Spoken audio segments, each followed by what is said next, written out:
teny tsy fantatra avereny hoe teny tsy fantatra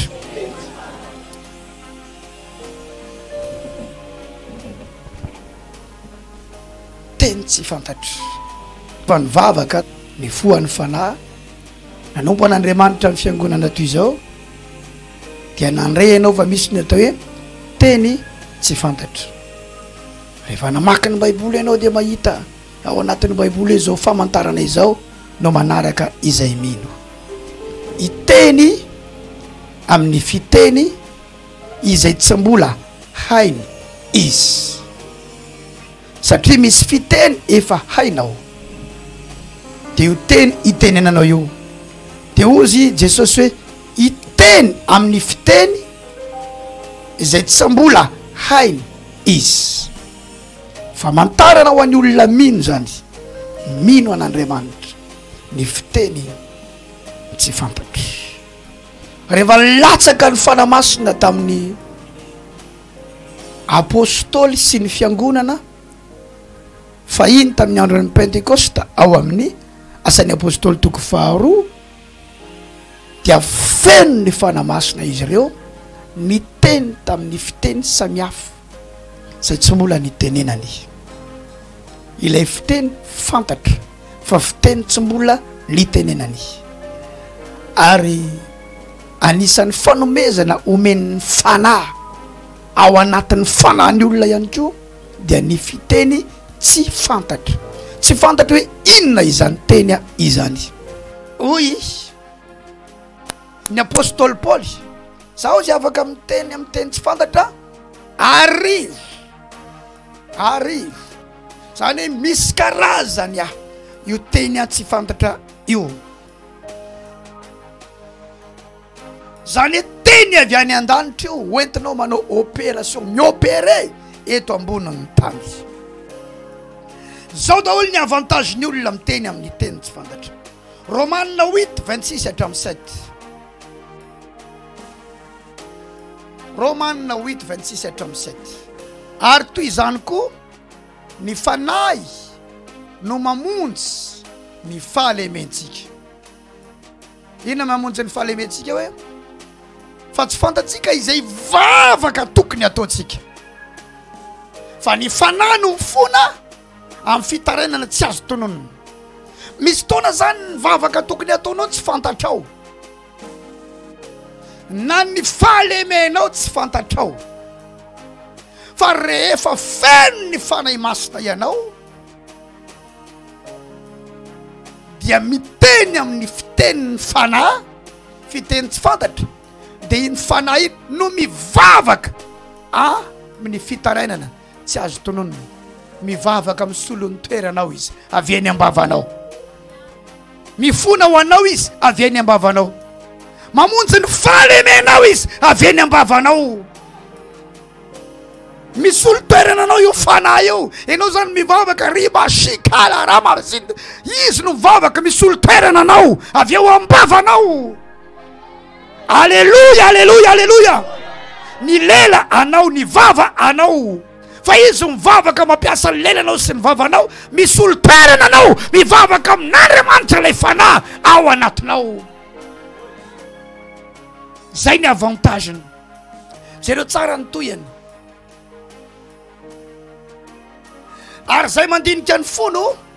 mahalala ny hevitry ny fanahy iza le mandinika ny fo Andriamanitra no mandinika ny fo izy no mahalala ny hevitry ny fanahy zany hoe le fanahy mivavaka io zany mivavaka amin'ny teny tsy fantatra io izy no mahalala ny hevitry le vavaka Andriamanitra izy no mandinika ianao le mivavaka mifonao dia izy no mandiny mahalala le zavatra resaly le fanahy ianao tsy mahafantatra hoe inona moa zany teneniko zany zay le hoe olona mihiny any no manao azy mivavaka ho an'izay mety komba ho avy eo izy mivavaka ho an'izay mety fitahina ho avy eo izy mivavaka ho an'ny circonstance eo izy alleluia zany hoe ianao zany fitaovana fotsiny fa izy no mivavaka amin'ny solo-toerana anao ka na adiny telo na adiny efatra izy tsy zava-poana mihitsy no resahany eo fa fampandrosoana no resahany eo ny mahasoanao no resahany eo mahasoa ny fiangonana fianakaviana firenena alleluia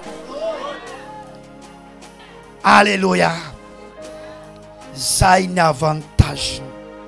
Korintianina voalohany 14:14 Korintianina voalohany 14:14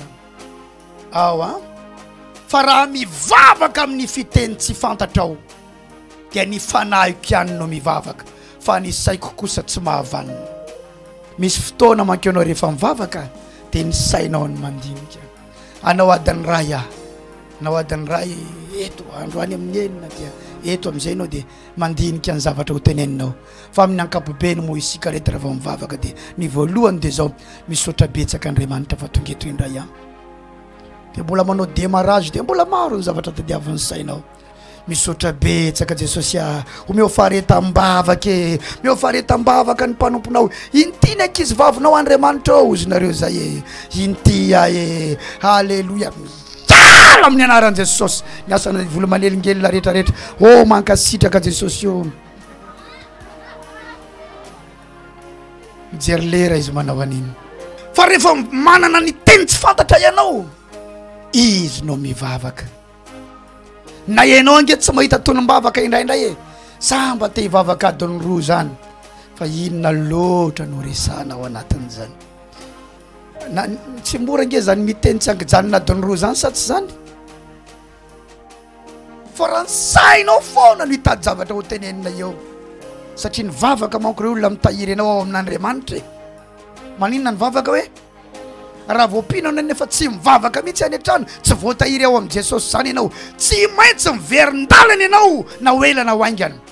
fa ny vavaka ny mitahiry anao ao amin'Andriamanitra zay ny mahatonga anao mivavaka ao an-trano tsy hoe misy olana ny mahatonga anao mivavaka tsy hoe misy problème ianao dia zay ny mahatonga anao mivavaka fa ny vavaka dia fiainana miaraka amin'i Jesosy mandra-pahafaty io ny mitahiry anao ao amin'Andriamanitra mandra-piala anao eto amboniny tany ny vavaka zay ny mahatonga an'izy io tsy maintsy atao isanandro any an-trano sasany mamango amin'ny 3 ora maraina sasany mamango amin'ny 12 alina sasany mamango amin'ny 5 maraina na amin'ny 4 maraina tsy maintsy atao obligatoire ny vavaka tsy maintsy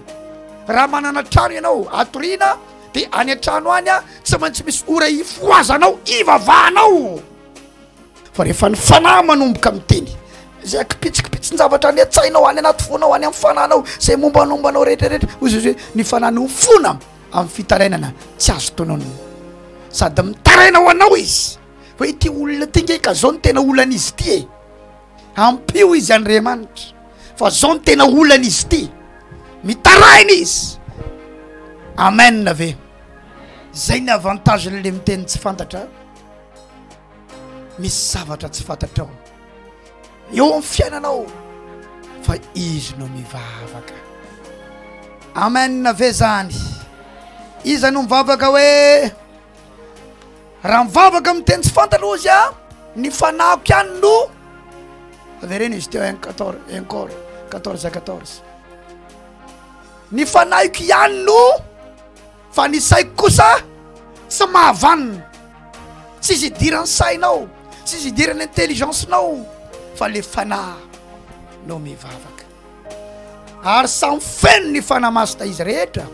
ka dia ny teny tamin'ny fiteny maro samihafa araky ny nampitenena ny fanahy masina azy rehefa naninona hoe ary samy feno ny fanahy masina raha vao feno zany ianao tena ny mivoaka eo teny tsy fantatra inona zany ny zavatra tokony ataonao zao manomboka eto mila mitady ny fahafenona ianao mangataka ianao androany mbola tsy nahazo tsy kivy ianao mbola tsy feno azy zany boary tsara ny fanoloran-tenanao ampitomboiny etaetanao ataovy zay andraisanao ny batisany fanahy masina dia hidina aminao foana ny fanahy hidina aminao foana ny fanahy irotsaka aminao foana ny fanahy rehefa feno ianao dia manomboka miteny amin'ny fiteny tsy fantatra salamiko manokana amantonany maro mihitsy zay vao nandray an'io batisany fanamasina io maniry afa enokiany hoe tena feno hery azy zany ampiasain'Andriamanitra zany fa tsy mbola miteny amin'ny fiteny tsy fantatra azakivy ianao na mbola tsy nahazo aza azaky aza miteny mihitsy karazan'olona efa tsy azo an'io zavatra io mihitsy za ty karazan'olona fa miankina amin'ny etaetanao io amen